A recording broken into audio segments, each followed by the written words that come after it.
Olá pessoal, estamos de volta no curso de extensão do Campo ao Mapa, o caso da Bacia Hidrográfica do Igarapé São Sebastião. Essa é a parte número 5, caracterização fisiográfica da Bacia Hidrográfica do Igarapé São Sebastião.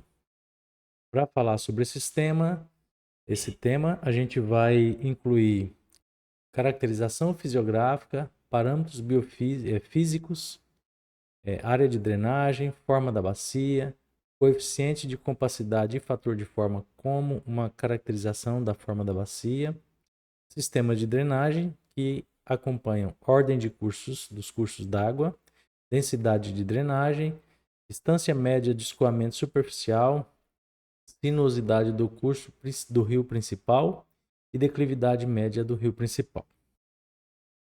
Bom, primeiro, o que é caracterização fisiográfica? Nada mais é do que uma etapa de estudos hidrológicos e ambientais para descrever características físicas, geomorfológicas e também morfométricas que controlam o comportamento da água, do solo e da vegetação dentro daquele limite da bacia. A definição de caracterização ela consiste na análise quantitativa e qualitativa dos elementos físicos de uma bacia hidrográfica, né, com base na sua forma, relevo, drenagem, nas suas dimensões, para compreender como que esses fatores influenciam na distribuição, escoamento e no armazenamento de água, tanto em evento de cheia quanto também em outras questões relacionadas a, principalmente, né, sobre o seu sistema de drenagem. Então, é muito importante fazer essa caracterização. Aqui a gente vai passar por alguns cálculos para ter, né, como um parâmetro de comparação e vocês vão ver como funciona e quais, né, quão interessantes são essas informações.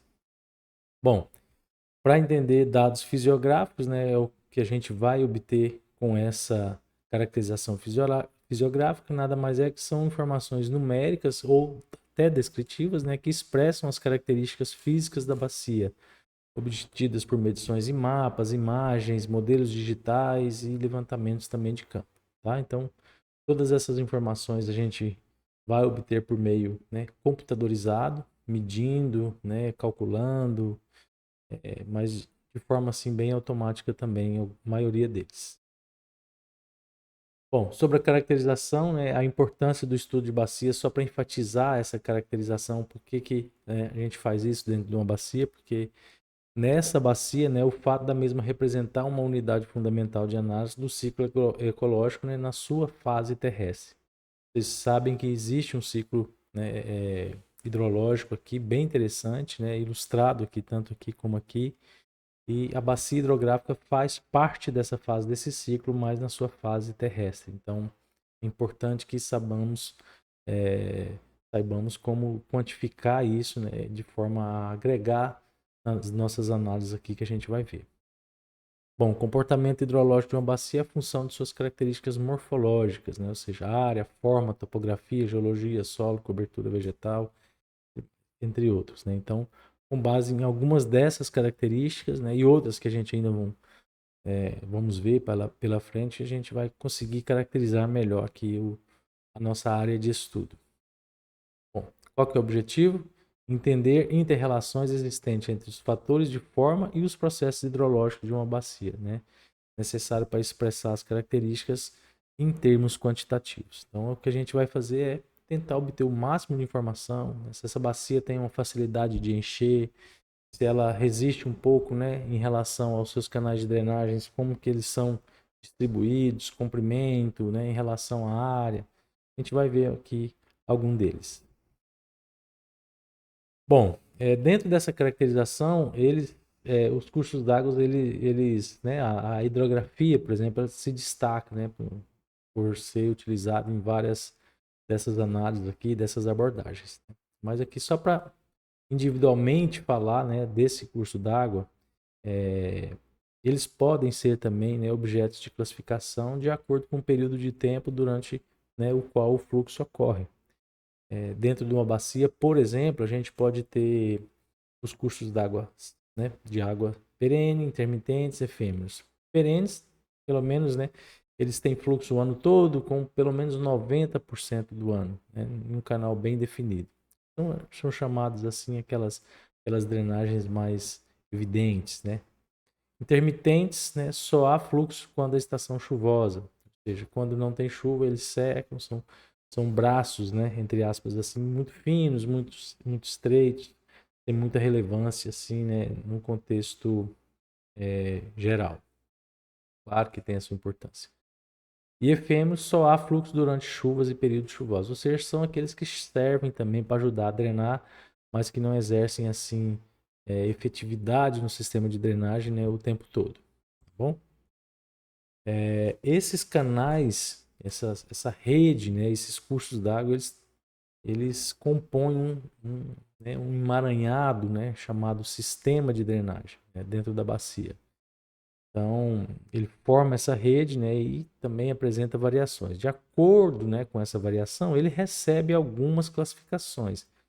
Se vocês observarem aqui, ó, tem o padrão dendrítico, né, dendrítico, o B é radial, olha aqui a forma dele. O padrão retangular, parece muito esquinas, né, quadras. E o padrão treliça. O mais comum desses todos aqui é o dendrítico, tá? Mas assim, até destaca aqui que é importante reconhecer que nenhum desses parâmetros, né, deve ser entendido, né, como sozinhos capazes, né, de simplificar a complexa dinâmica dentro de uma bacia. Por isso que a gente vai nos apoiar, nós vamos nos apoiar em vários outros índices aqui para caracterizar de forma mais assim objetiva a nossa bacia hidrográfica que já foi delimitada há dois passos atrás, duas partes atrás desse exercício. Bom, o primeiro deles, né, desses parâmetros físicos que nós pretendemos abordar aqui é a área da drenagem, né, que é muito simples, inclusive. A área da drenagem nada mais é que a área inclusa entre os seus divisores topográficos, né? Aqui está um exemplo de divisor topográfico que a gente usou para a metodologia que a gente usa para delimitar nossa bacia. Então, ele é a área de uma bacia, é o elemento básico para o cálculo de outras características físicas. Vocês vão ver, né, aqui está delimitada parcialmente, mas esse cálculo de área dela ele serve para, né, subsidiar outros cálculos em relação aqui à caracterização fisiográfica. Então, ele é um dos primeiros. A gente já tem essa informação, mas a gente também vai obter novamente aqui para vocês verem como que é feito. Tá bom? Então, a área da drenagem aqui, ou área de drenagem, não tem muito segredo, não. Bom, a forma da bacia. Isso aqui já é mais complexo, né? Assim, de arrumar alguma coisa para caracterizar essa forma, mas existe, tá? Vou mostrar para vocês aqui o coeficiente de compacidade e fator de forma. Mas vamos por parte. Bom, com a identificação da área da drenagem, a gente já tem, né, nesse tópico anterior aqui, teremos um polígono que vai delimitar essa bacia e esse polígono apresentará uma forma. Existem várias formas de bacias, né? O nosso vai representar uma dessas. Esse formato ele terá influência sobre o escoamento superficial e o tempo de concentração da bacia. Então, dependendo do formato dessa bacia, ele vai concentrar mais, né? Vai ficar mais susceptível a cheias, ou ele vai escoar melhor dependendo do seu formato. Então, esses coeficientes eles tendem a traçar um parâmetro, né? Criar um índice, calcula, né? Faz uma relação com essa forma e com esse tempo de concentração e o escoamento. Vamos ver como depois vai ficar.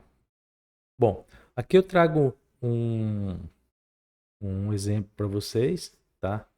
É a representação das formas de bacias. O A, ele é mais retilíneo, assim, né? Comprido. O B é no formato de um leque. E esse C aqui é como se fosse um triângulo aqui invertido, tá? Então, com essas formas, né, sabe-se que a água será fornecida ao rio principal mais rapidamente na figura B. Se vocês observarem, né, ela está mais distribuída aqui nos seus canais de drenagem, onde a água rapidamente vai encontrar um desses veios e vai encher logo aqui o exutório. Tá? Depois a C e depois a C e depois a A, nessa ordem. Então a A você vai ver que ela demora um pouco mais, né? Aqui tem uma condição mais extensa para a área percorrer. Aqui é um pouquinho menos. E aqui também, tá? Então, lembrando que as bacias têm a mesma área, só que com a forma diferente. Isso dá uma ideia aqui de escoamento, para vocês terem uma ideia. Bom, trazendo um trabalho aqui de Nascimento e seus colaboradores, só para vocês terem uma ideia, essa bacia, né, mais ramificada, assim, né, com mais recortes aqui, um pouco mais extensa, ela tem, né, um pico aqui, né, aqui é a vazão em metro cúbico por segundo e aqui o tempo em horas, então ela tem um pico aqui, né, de vazão, só que depois com o tempo ela tende, né, a diminuir um pouquinho, depois aumenta novamente, depois diminui assim com o passar do tempo. Então, note que ela tem uma, né, uma tendência aí a ter altos e baixos, né, nesse tipo. Nesse exemplo aqui, ó, de vazão, que representa um pouco mais desse aqui, ó. Então, se você observar, ela tem um pico aqui, ó, permanece constante e à medida que o tempo passa, ela cai também, né, representando bem esse formato aqui de bacia alongada. Então, se você observar, ó, ela se encaixa nessa figura A aqui, tá? Então, em relação a essa de ser rápida ou não. Já aqui nesse exemplo, né, de bacia mais compacta, arredondada, né, que lembra um pouquinho esse leque aqui, ó, ela tende a ter, né, muito rápido aqui uma vazão, por pouco tempo ela demora, ela já consegue vazar essa água, então é uma bacia que ela realmente deságua mais rapidamente, mas também pode causar mais problemas aqui, especialmente no exutório ou em outros pontos aí no rio principal. Tá? Então, só para vocês entenderem que esse formato ele implica também na relação da vazão com o tempo e alguns formatos favorecem ou não esse rápido escoamento, o que pode ser um benefício de acordo com o rio principal ou não. Tá? Pode gerar aqui estrangulamentos dessa água e aí ter eventos de cheia em alguns pontos. Bom, e quais são os índices morfométricos que vão medir, né, ou que vão tentar relacionar essa forma da bacia? O coeficiente de compacidade está aqui, o fator de forma está aqui, a gente vai ver que são os mais conhecidos, e o índice de circularidade também, vocês podem procurar aí, mas ele não vai ser abordado aqui. Bom, em relação a fator de forma, vamos ver como que o coeficiente de compacidade trabalha. Ele é uma relação entre perímetro da bacia e a circunferência de um círculo de mesma área, que é a bacia. Então ele faz essa relação. Ele pega um círculo de mesma área que essa bacia tem e calcula seu perímetro. Né? Se esse coeficiente for igual a 1, corresponde a uma bacia circular, ou seja, ele é exatamente igual a um círculo perfeito. Né? Inexistindo outros fatores, quanto maior esse valor de compacidade, né? Quanto o valor maior de compacidade, menor a possibilidade de ocorrência de enchente. Então, quanto menor, mais probabilidade. Então, aqui é um índice que vai medir, né, de acordo com essa forma, a capacidade dessa bacia, né, inexistindo outros valores, outros fatores e tudo mais, a possibilidade de ocorrência de enchentes. Né, é muito fácil de calcular, tem uma constantezinha aqui empírica de 0,28 que multiplica P dividido por raiz quadrada de A. P é o perímetro em quilômetros e a área da bacia em quilômetros quadrados. Então aqui mais uma vez mostrando, né, o formato, né, de área, mas, né, mesma área, mas outro formato. Vocês vão observar aqui que a área é a mesma para cada bacia. Logicamente o perímetro muda, porque de acordo com a forma, né, o perímetro é maior.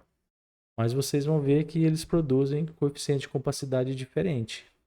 Então note aqui, ó, 1,75 para esse caso, 1,6 para esse caso, 1,44 para esse caso.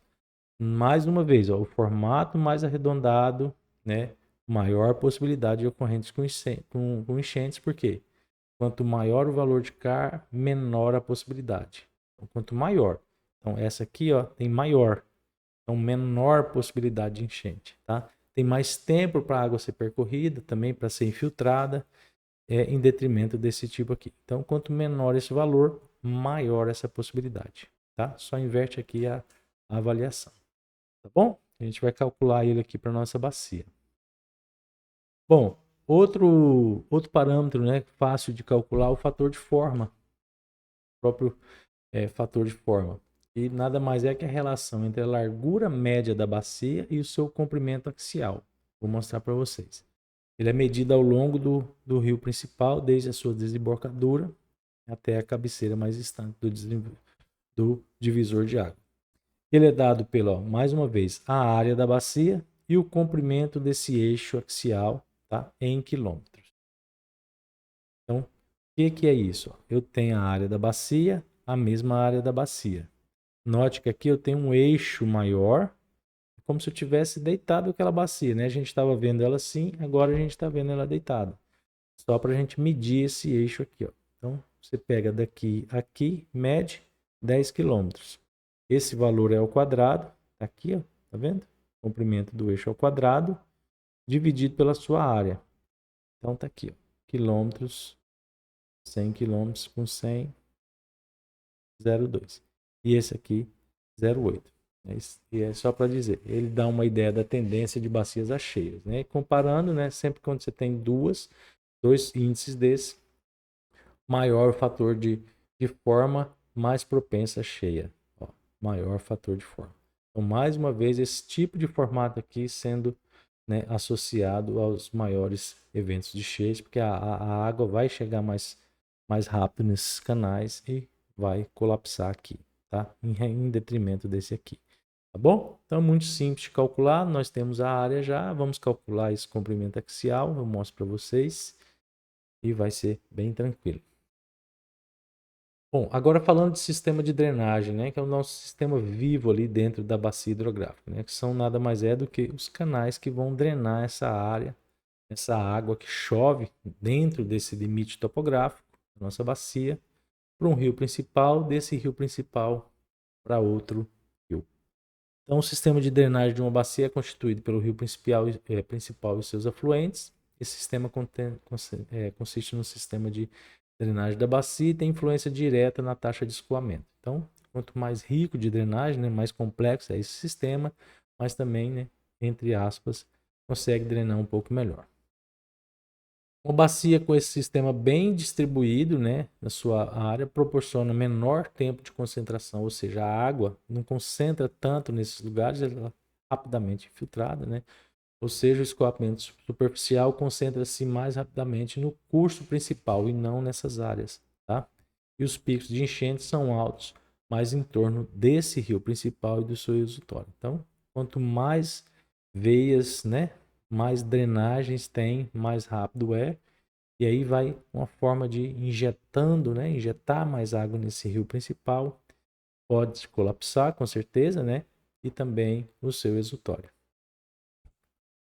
Bom, os indicadores, né, mais utilizados geralmente para caracterizar o sistema de drenagem são a ordem dos cursos d'água, a densidade de drenagem, a extensão média do escoamento superficial e a sinuosidade do rio principal. Além disso, vou trazer para vocês a declividade média do rio principal. Tá? A gente vai entender aqui um pouquinho. Então, ao todo, para caracterizar o sistema de drenagem, nós vamos usar. Aqui eu mostro os 4, mas a gente vai usar só. Aqui eu mostro 5, mas a gente vai usar só 4. O primeiro aqui a gente não vai usar, vou explicar por quê. Bom, o primeiro deles é a ordem dos cursos, né? Aqui eu trago uma pequena ramificação de drenagem, tá? Para mostrar para vocês no sistema de Stroller como que é feita essa classificação. Então, a ordem dos cursos de uma bacia, ela representa a classificação do grau de ramificação ou de ramificações de um sistema de drenagem. Tá? Utilizando aqui a metodologia do Stroller, é o seguinte, quando você tem duas drenagens, né, de início, ou seja, aqui tem uma nascente e aqui tem outra nascente. Então, quando elas se convergem, né, são convergidas aqui num ponto só e tem a mesma ordem, a próxima passa a ter um número a mais, uma ordem a mais. Então ela é 2. Vocês observarem aqui em cima também, ó, uma drenagem de primeira ordem, unindo aqui, daqui formando esse maior é de segunda ordem. Então toda vez que tiver duas ramificações de drenagens com a mesma ordem, a próxima, né, o próximo trecho de drenagem recebe uma ordem maior. Então, olha aqui, 2 com 2, 3. Mas olha o que acontece. Ó, quando esse 3 ele recebe de uma, ele continua 3. Ele só vai mudar aqui, ó, 3 com 3, 2. Então, isso aqui é uma forma de classificação desse grau, né, de complexidade dessa drenagem. Então, quanto maior o grau, né, esse maior ordem, subentende-se que tem uma maior complexidade desse sistema de drenagem, ou seja, tem mais hidrografia aqui na área. E aí você faz uma comparação simples. A bacia 1 tem 5, a bacia 2, 8. Geralmente, quanto maior a ordem, maior a sua extensão também. Maior essa ordem, né, de Stroller, maior essa extensão da drenagem. Então, segundo esse método de Stroller, os cursos de água de primeira ordem são aqueles que têm afluentes, ou seja, eles não recebem água de ninguém a não ser da própria nascente, tá? Os trechos considerados de segunda ordem são estabelecidos pela confluência, né? E quando dois se convergem de primeira ordem, tornando ele de segunda, tá? Então, por que a gente não vai fazer? Porque não existe algoritmo aqui, pelo menos nos softwares que eu trabalho, que você, né, entrega uma drenagem pronta já, que é o nosso caso, né, muito mais detalhada, e ele, né, por si só vai lá e coloca as ordens. Então, eu não tenho. O GRESS, né, o GRESS diz faz, mas ele colocado separadamente, sendo rodado separadamente, né? Como dá um pouco mais de trabalho de fazer, eu preferi não apresentar para vocês. O que que ele aparece automático, né? Qual que é a opção automática aqui? Vocês lembram quando a gente foi gerar a nossa bacia hidrográfica? Quando a gente gera a nossa bacia, ele gera lá os canais. E ele gera também imagens de flow accumulation, direção de fluxo e tudo mais. Então ali, para aquele sistema, para aquela escala, ele consegue gerar a ordem segundo o Stroller, tá? Mas lá, como falta mais detalhes, né? E a hidrografia que a gente tem, ela já está vetorizada numa escala mais refinada, ou seja, tem mais ramificações, não vai servir para a gente trabalhar com aquilo. Então, eu não vou apresentar nenhum método aqui para a gente, né? Com o arquivo pronto já, finalizado, obter a ordem de Stroller aqui. Se vocês acharem, já me disseram, né? Já pesquisei aqui sobre o RiverGIS, é um plugin do QGIS para fazer, mas não testei. Se vocês tiverem alguma sugestão ou descobrirem, vocês podem colocar aqui na descrição do vídeo, que será muito bem aceito, tá bom? Bom, sobre a densidade de drenagem, né?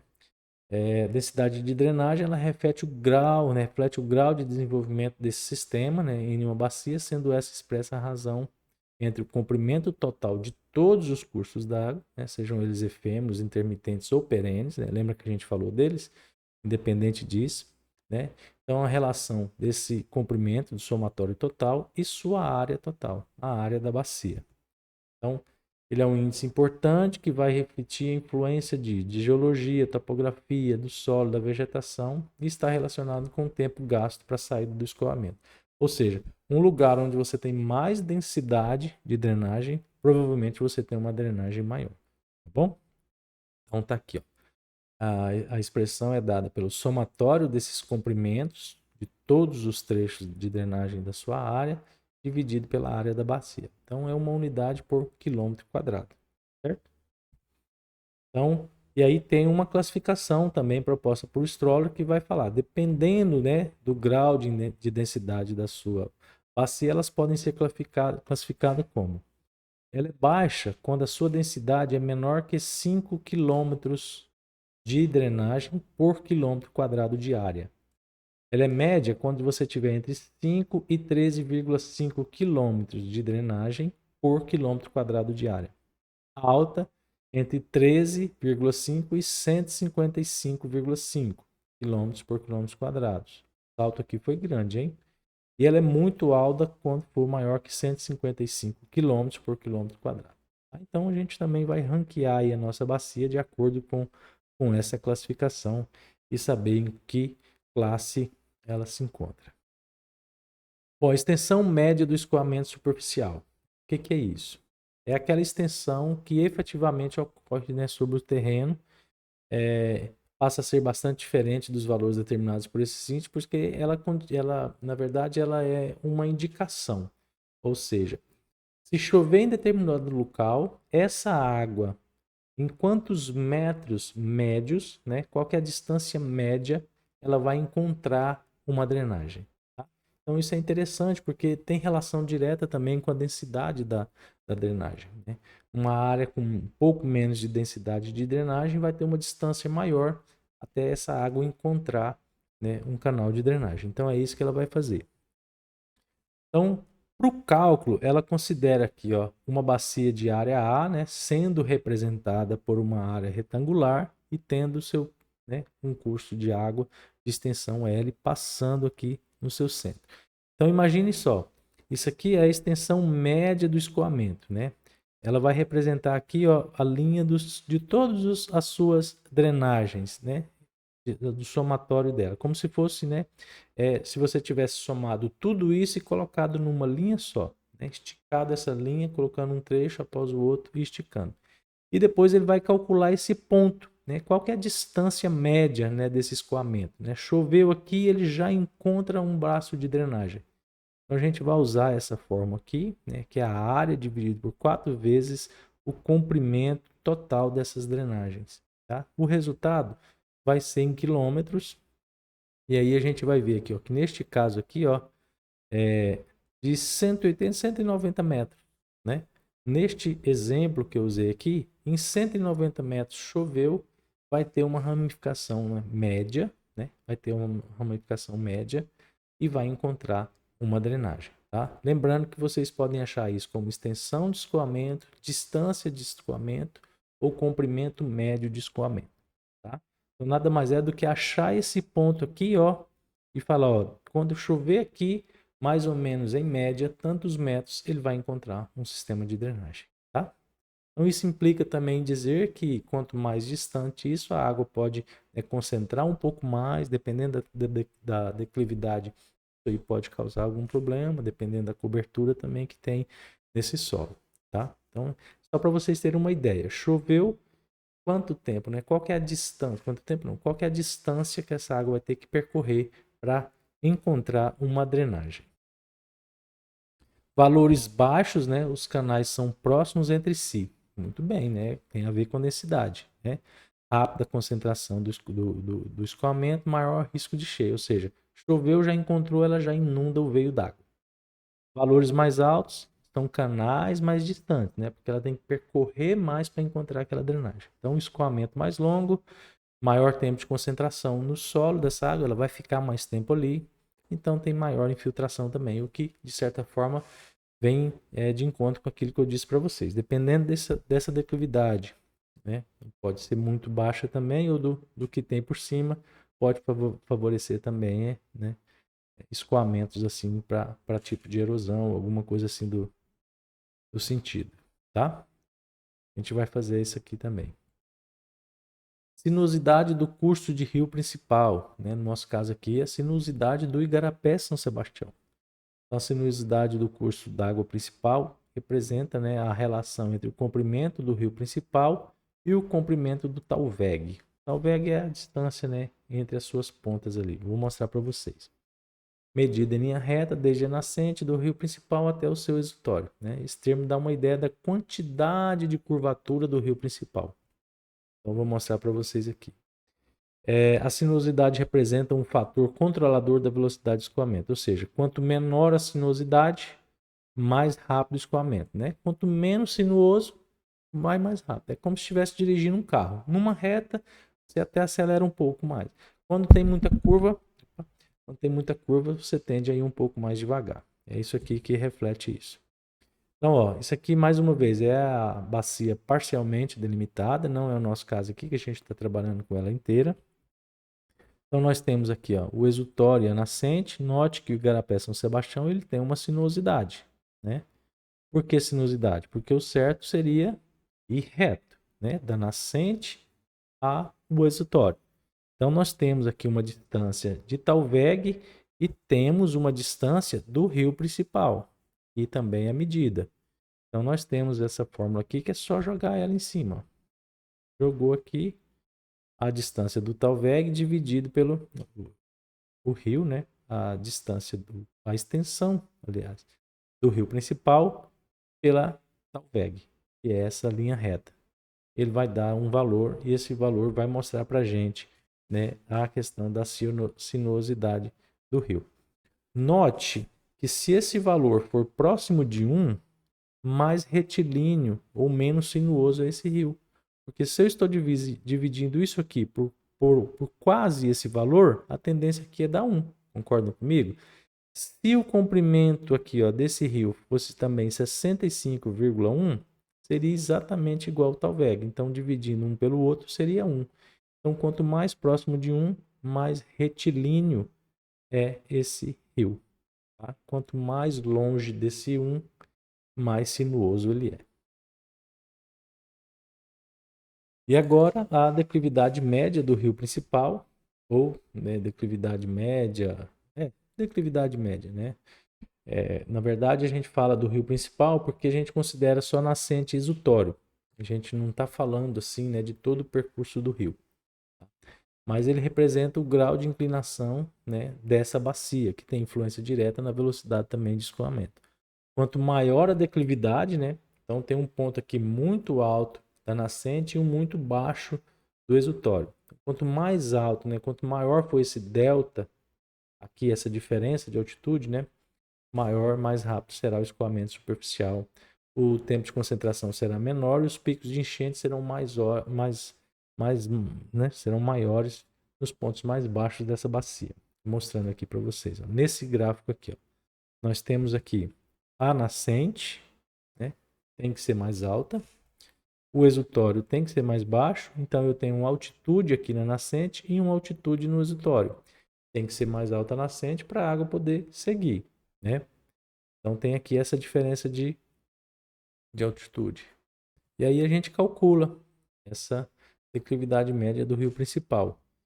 Tem o valor de uma altitude menos a outra, dividido aqui pelo comprimento.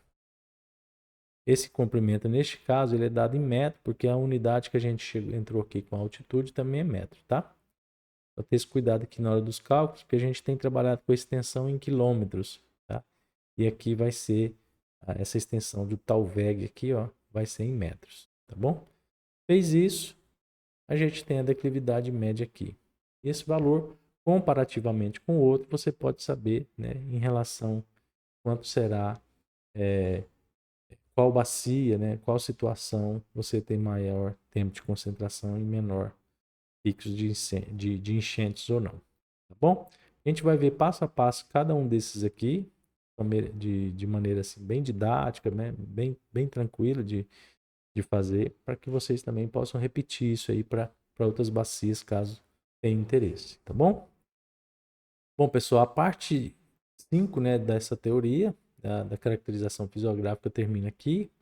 A gente já logo em seguida começa os nossos exercícios, onde a gente vai passar por todas essas etapas aqui que eu acabei de apresentar para vocês. Vamos começar. Vamos dar início então aos exercícios práticos da parte número 5. Essa é a etapa número 1, a gente vai calcular a área de drenagem. Com o QGIS aberto, pessoal, vamos vir aqui no nosso painel navegador, nossa pasta favorita. Aqui na etapa 3, parte 3, etapa 3. Nós temos aqui a nossa bacia delimitada. Eu abri a tabela de atributos aqui, ó, a gente já tem ela calculada. Caso não seja o seu caso ainda, vamos, né, a alternar a edição. Vou criar aqui vou chamar de área new, também em quilômetros quadrados, tá? Vai ser decimal. Vou colocar 2 casas só, tá ótimo. Ok. Então vou escolher o campo de área new. Vou acionar aqui a forma, né, de calcular a área aqui no QGIS, que é o cifrãozinho e área dividido por 1 milhão, porque as unidades estão em metros, está aqui embaixo. Eu dividido por 1 milhão já transforma em quilômetros quadrados. Então vou atualizar. Tá aqui, ó. Então não tem segredo. Vou copiar o conteúdo dessa célula. Vou abrir aqui o nosso painel de curso. Aqui na etapa 5, na parte 5, na etapa 1, eu criei um TXT aqui chamado área da bacia. Então eu vou clicar nele aqui. Aqui do lado, vou trazer para cá. Então tá aqui. Isso aqui é quilômetros quadrados. Bom, vamos colocar aqui, ó. Área da bacia hidrográfica do Igarapé São Sebastião. Salvar. Toda vez que eu precisar, se eu não tiver com o QGIS aberto, eu recorro aqui a esse arquivo txt, tá bom? Então essa é a parte 5 da etapa 1. A gente descobriu aqui a área da nossa bacia. Para efeito de print, pessoal, já antecipando aqui, né, o relatório final, vocês abrem aí a tabela de atributos de vocês. Provavelmente vocês já vão ter calculado, né, naquela parte 3 lá que eu disse, na etapa 3. Vocês dão só um print aqui dessa parte aqui e já está finalizada essa etapa, tá bom? Continuando, vamos entrar agora na etapa 2. A gente vai abordar a forma da bacia. O primeiro deles vai ser o coeficiente de compacidade, KC, e depois a gente vai trabalhar o fator de forma. Na descrição desse vídeo, pessoal, tem um link que vocês vão acessar, é sobre os parâmetros fisiográficos da bacia. Então, para essa etapa 2, tem um arquivinho aí, que é essa planilha. Eu coloquei que a gente vai trabalhar, né, o coeficiente de compacidade numa planilha e o fator de forma em outro. Então vocês fazem o download aí, vocês vão ter acesso a esse mesmo cenário que eu tenho aqui. A partir daqui a gente vai calcular, como a gente já tem aqui a área da bacia, vou até pegar aqui, ó.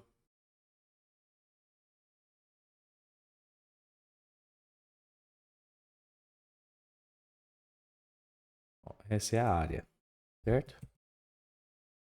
Lembrando sempre que ela está em quilômetros quadrados, ok? Vou deixar assim. E aí agora a gente vai calcular o perímetro lá no QGIS.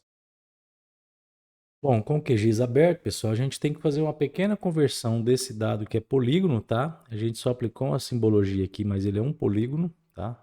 Se tiver dúvida, você pode vir aqui, ó, clicar 2 vezes.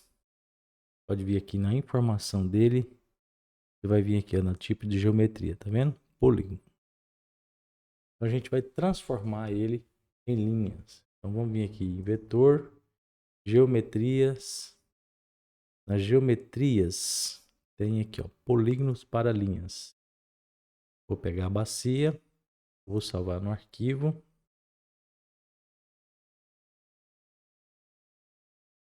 Salvar lá na nossa pasta, para não ter confusão. Vou colocar aqui, ó, perímetro, bacia hidrográfica do Igarapé São Sebastião. E vou pedir para executar. Ele já finalizou. Se eu tirar de baixo, o que vai sobrar aqui é a linha. Então, vou abrir a tabela de atributos. Logicamente, ele vem com aqueles campos. Vou criar um outro campo aqui. Vou chamar de perímetro em quilômetros, tá? Perim. Ele vai ser também decimal. 2 linhas está ótimo, não precisa mais que isso. E agora é só calcular aqui. Vamos abrir aqui o cifrãozinho. Perímetro. E vamos dividir. Não, vou fazer diferente aqui, ó. Length dividido por 1000. Porque ele está em metros. Para passar para quilômetros, a gente divide por 1000. Bom? 801. Então, vou salvar. Vou copiar esse conteúdo aqui. E vou aqui para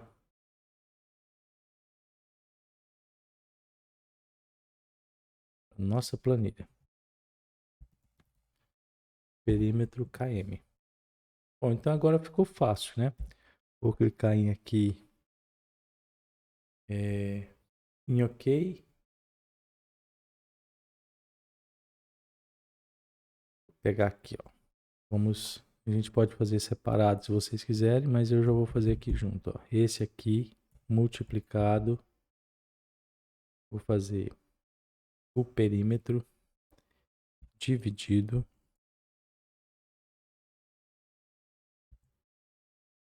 pela raiz disso aqui. Não precisava nem tanto. Então, abri uma aqui, abri 2, abri 3. Estou fechando 3. Então tá aí, ó. 2,80. Então esse é o nosso coeficiente de compacidade. Se vocês observarem, lembrar lá na nossa tabelinha, né? Deixa eu ver se eu trago aqui para vocês um lembretezinho. Um instante. E aqui teria uma caixa de texto.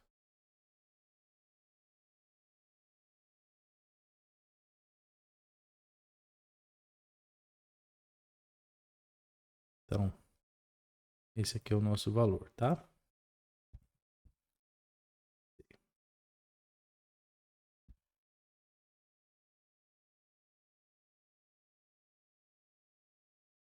Então, olha só. Entre 1 a 1,25, alta propensão, né, a grandes enchentes. De 1,26 a 1,50, tendência mediana. Maior que 1,50, não sujeito a grandes enchentes. Já vou colocar aqui, ó. Tá bom? Esse é o nosso resultado.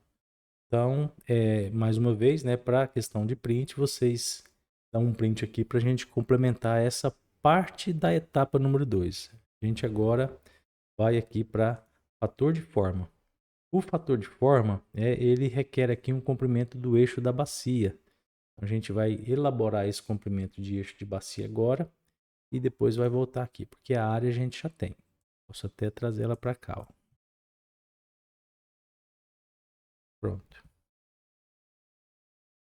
Bom, pessoal, voltando aqui no QGIS, deixa eu desmarcar isso aqui, posso marcar essa, desmarcar essa, colocar assim. A gente vai precisar medir o comprimento axial, né? Que é como se tivesse uma linha reta aqui, diminuir aqui, uma linha reta aqui, outra linha reta aqui, e aí eu medisse essa distância aqui, tá? Na horizontal.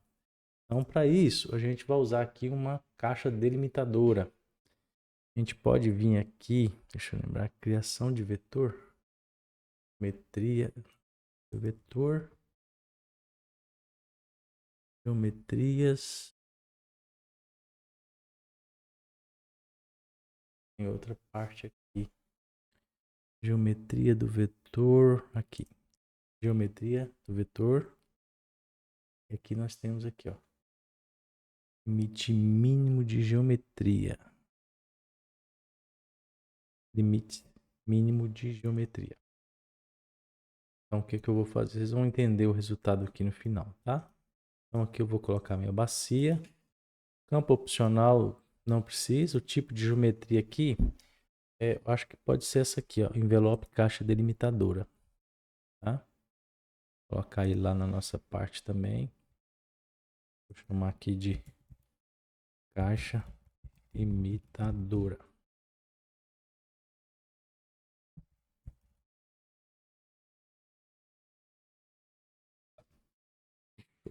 Tá aí. Pronto, ó. Tá vendo? Então, quando eu faço isso, ele limita aqui bem, né? Ó, viu? Ele faz a mesma coisa para cá. Agora, a gente precisa desse comprimento para eu usar lá naquela equação. Como que eu vou fazer? Eu vou usar aqui a equaçãozinha, né? A regrinha aqui para medição. Quilômetros.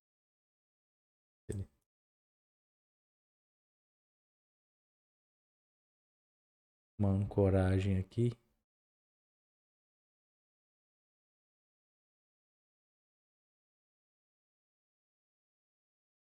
Se ele não der, a gente vai criar aqui um. Fica muito superficial, né? Acho assim. Vamos ver se a gente ativa essas ferramentas aqui, ó. Vértice e segmento. Melhor. Melhorou, tá vendo?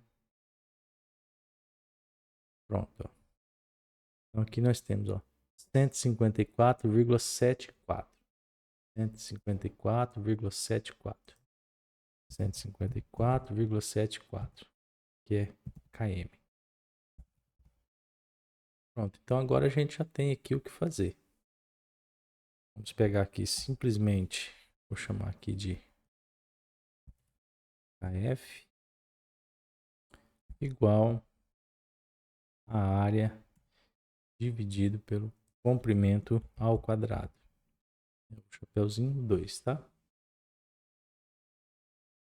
0,26.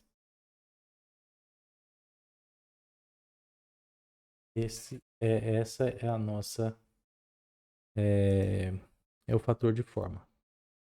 Então, só para refazer aqui também, é um coeficiente que dá a ideia da tendência de cheias. A princípio, a gente precisa comparar com outra bacia para a gente ter um aspecto aqui de, né, saber se tem mais possibilidade ou não. Então, esse fator de forma, ele não por si só, ele te dá, né, uma classificação como coeficiente de compacidade. Tá? Então, a princípio, a gente fica só com esse valor. No caso de comparação, a gente teria que ter uma outra bacia aqui. Então, esse aqui fica sendo o print para essa última parte da etapa número 2, para o nosso relatório. Dando início aqui à etapa 3, vamos abordar agora então o sistema de drenagem. Vamos falar sobre a densidade de drenagem, extensão média do escoamento superficial, sinuosidade do curso d'água principal e mais a declividade do rio principal, ou declividade da bacia. Bom, pessoal, vamos calcular então a densidade de drenagem. Abrem o limite aí, tá, da bacia. Na descrição do vídeo aqui também tem o download da drenagem, tá, para nossa bacia. Aproveita e faça um download também. Deixa eu atualizar aqui, estamos na etapa 3, tá vendo? Nessa etapa 3, depois do download, vocês trazem para cá, tá? Parte 5, etapa 3. Nossa bacia hidrográfica está aqui, ó. Tá? Então, toda a hidrografia aqui da nossa área de estudo está aqui para a gente utilizar. Então, a partir disso aqui, a gente vai calcular então a extensão desses rios, que é o que determina, né, a extensão por área. Então, vamos abrir aqui a tabela de atributos. Já tem um campo de área aqui, mas a gente vai recalcular, tá? Então, vem aqui shape length. Vamos digitar aqui a length e vamos dividir por 1000. Porque isso aí transformado de metros para quilômetros. Então vamos pedir para atualizar. Ó, a princípio já fez. Vou pedir aqui para finalizar. Vocês têm aí o painel estatística. Se não tiver, vocês vêm aqui exibir painéis estatística, tá? Aí quando ele aparecer aí, vocês cliquem, segurem e arrastem aí para o cantinho aonde vocês acharem interessante. Aqui no drop-down para escolher a camada, você escolhe a hidrografia. Aqui no campo, o campo que contém as extensões aqui do shape, tá? E aí a gente vem aqui, ó, nessa soma. Nessa soma aqui, ver se ele vai deixar, não vai, né? Então vamos copiar, 7.522,41. Bom, pessoal, de posse daquele somatório, essa planilha também está disponível aí na descrição do vídeo, tá? Para vocês preencherem, fazerem os cálculos de vocês. Essa é da etapa 3, parâmetros fisiográficos. A soma aqui dos meus rios deu 7.522,41 km, tá? Isso aqui é importante dizer. km. Agora vamos fazer aqui a densidade nossa. Então, primeiro o somatório dividido pela área. A área, eu ainda tenho ela aqui, ó. 6.402,49.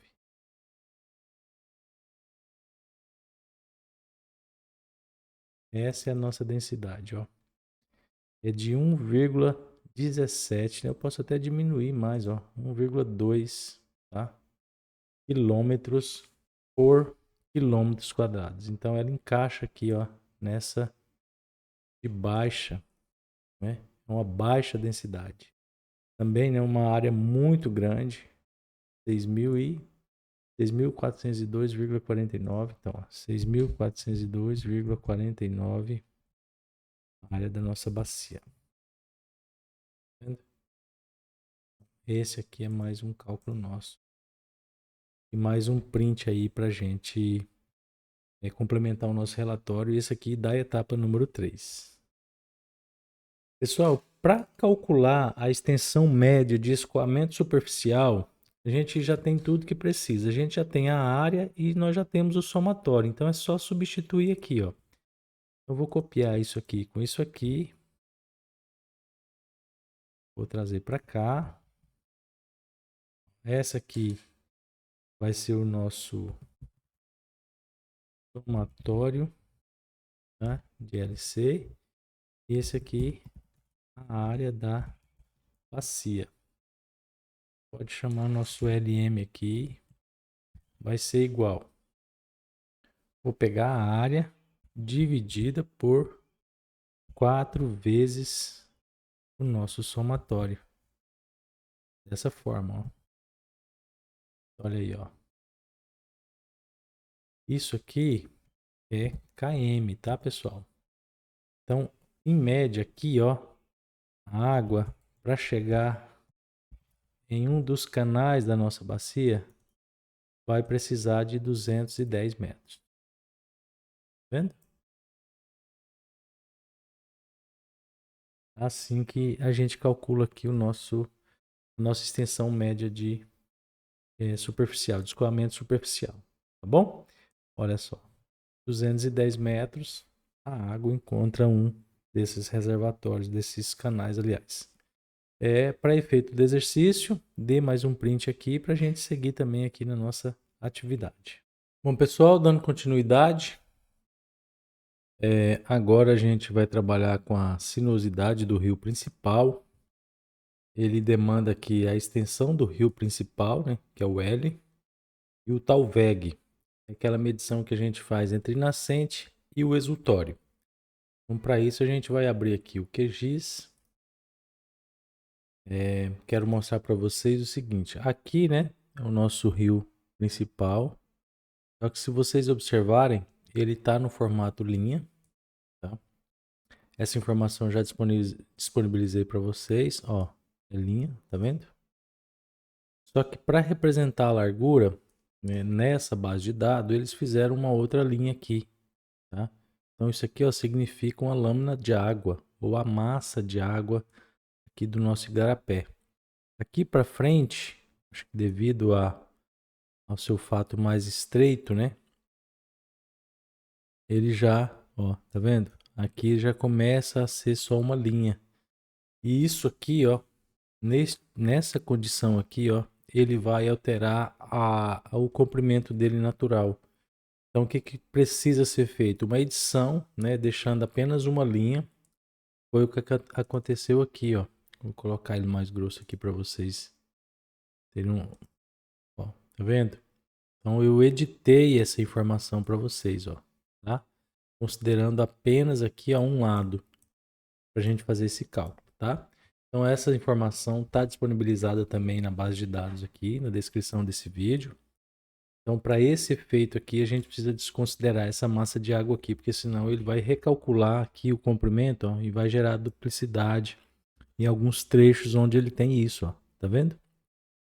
O igarapé preto é uma extensão bem considerável, olha aí o tamanho, tá? Então a gente vai fazer isso, vai considerar só esse tamanho, não considerar esses dois lados. Esses dois lados, eles serão úteis para quando a gente trabalhar com a área de preservação permanente, que vai ser a próxima parte aqui do nosso curso. Porque daí a gente vai gerar a área de preservação permanente, né, para os dois lados aqui e deixar a massa de água perfeitinha aqui. Tá? Então vai ficar bom, muito interessante. Bom, a gente precisa então do comprimento. Vou clicar aqui e abrir a tabela de atributos. Tá aqui. Vamos dar uma conferida só nesse tamanho de novo. Então vem aqui length dividido por 1000. Atualizado. Vamos finalizar. Vem no igarapé, estatística, igarapé São Sebastião, no campo length. Então tá aqui, ó. 274,76. Então deixa eu colocar aqui já na planilha. O nosso L aqui, ó. 274,76, tá? Só para a gente não se perder, isso aqui está em quilômetros. Agora vamos procurar o Talveg. A mesma coisa. O Talveg, a gente precisa medir daqui até a nascente, tá? Então o que que a gente vai fazer? Eu vou tirar essa hidrografia, vou tirar essa bacia para não ter dúvida. Vou pegar aqui, ó, a linha. Vou marcar de novo aqui essa ferramenta de aderência. Se você não tiver, ela vem aqui exibir. Ferramentas. Aderência, cadê? Aqui, ó. Barra de ferramentas de aderência, tá? Vou pegar em quilômetros. Então, ok. Então agora, ó, ele pegou aqui bem no início.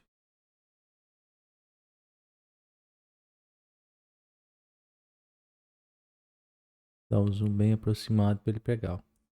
Pronto. 150,1 quilômetros. Tá vendo? 150,1. Já aproximando aqui. Então, 150,1 km.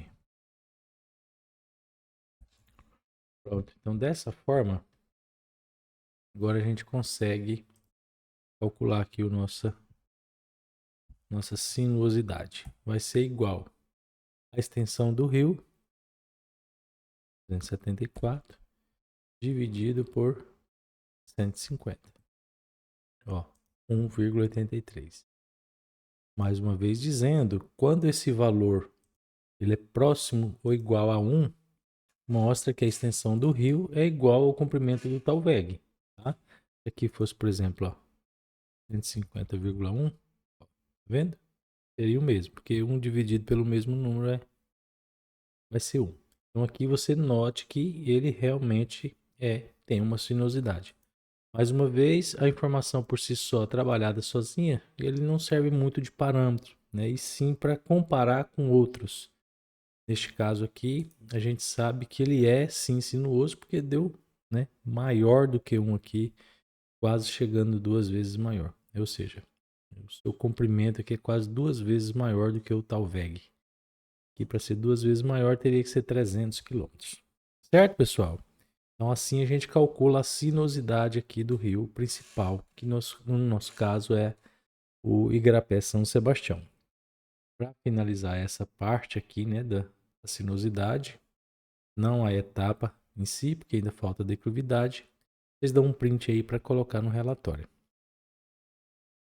Para finalizar, pessoal, a gente vai calcular agora a declividade do rio principal, né? Ou também conhecido como declividade da bacia. Mas lembrando que só leva em consideração a nascente e o exutório.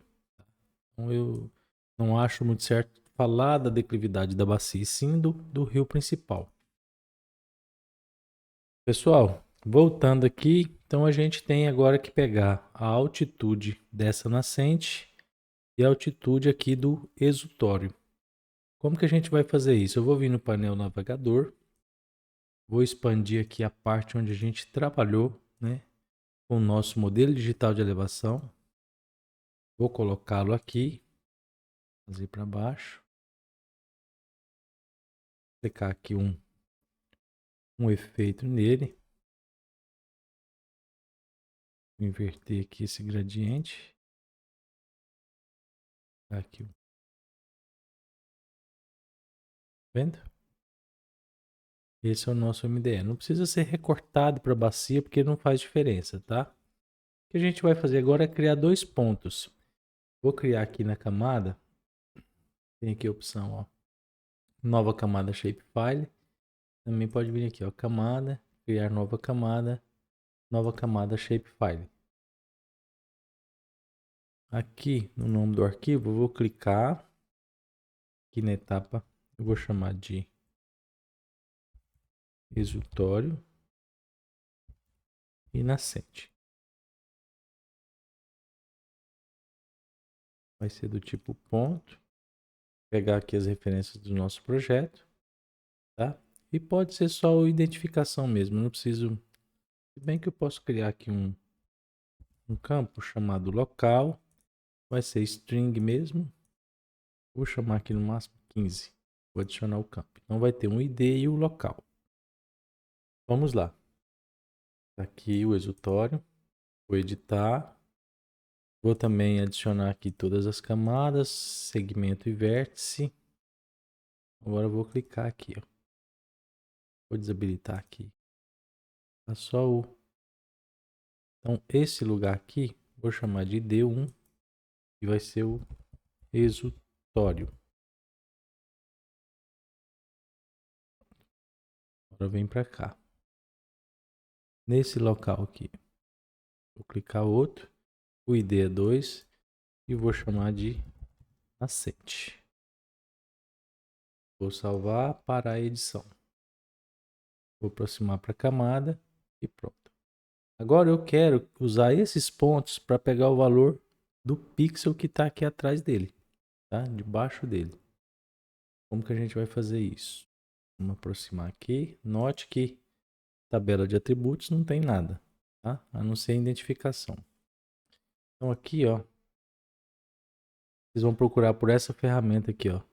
Add raster. Add raster to values point. Raster values to point. Tá? Fica aqui no Saga Next Generation. Se você não tiver, você vem aqui gerenciar, complementos, tudo é instalado, aliás, porque ele já é, né, nativo aí. Aí você vem aqui, ó, clica aqui sobre Processing Saga Next Generation, tá bom? E aí ele aparece para você. Vamos clicar aqui. Clicando aqui, eu vou pedir o exutório. O grid de entrada vai ser o nosso DEM preenchido, ok? Aqui na amostragem, a gente vai pedir os vizinhos próximos, nearest neighborhood, para não haver mudança no valor do pixel. Todos esses outros aqui, ó, vão fazer interpolações e interpolar um valor médio com seus vizinhos. Esse aqui pega exatamente o valor, tá? Então você observe para pegar a primeira opção aí sem interpolação. Ele vai pegar lá exatamente o valor da célula. Então, salvar no arquivo. Vamos chamar aqui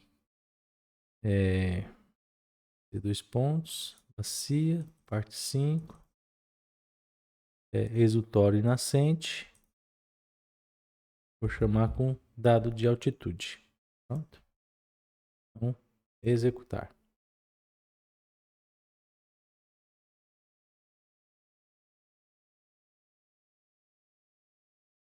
Vai ver que vai aparecer aqui na nossa tabelinha do próximo arquivo, né? Obviamente. Aqui, ó. Aqui, ó. 116 e 415.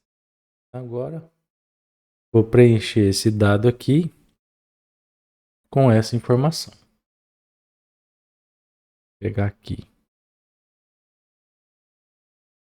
Copiar esse conteúdo. Colocar aqui. Chamar de exutório. E aqui nascente.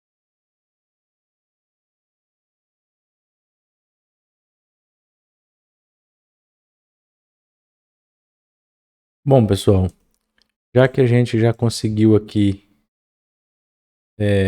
a altitude, né? Tanto do exutório quanto da nascente, agora então é só colocar aqui na fórmula. Lembrando que aqui está em quilômetros, a gente precisa trabalhar em metros, tá?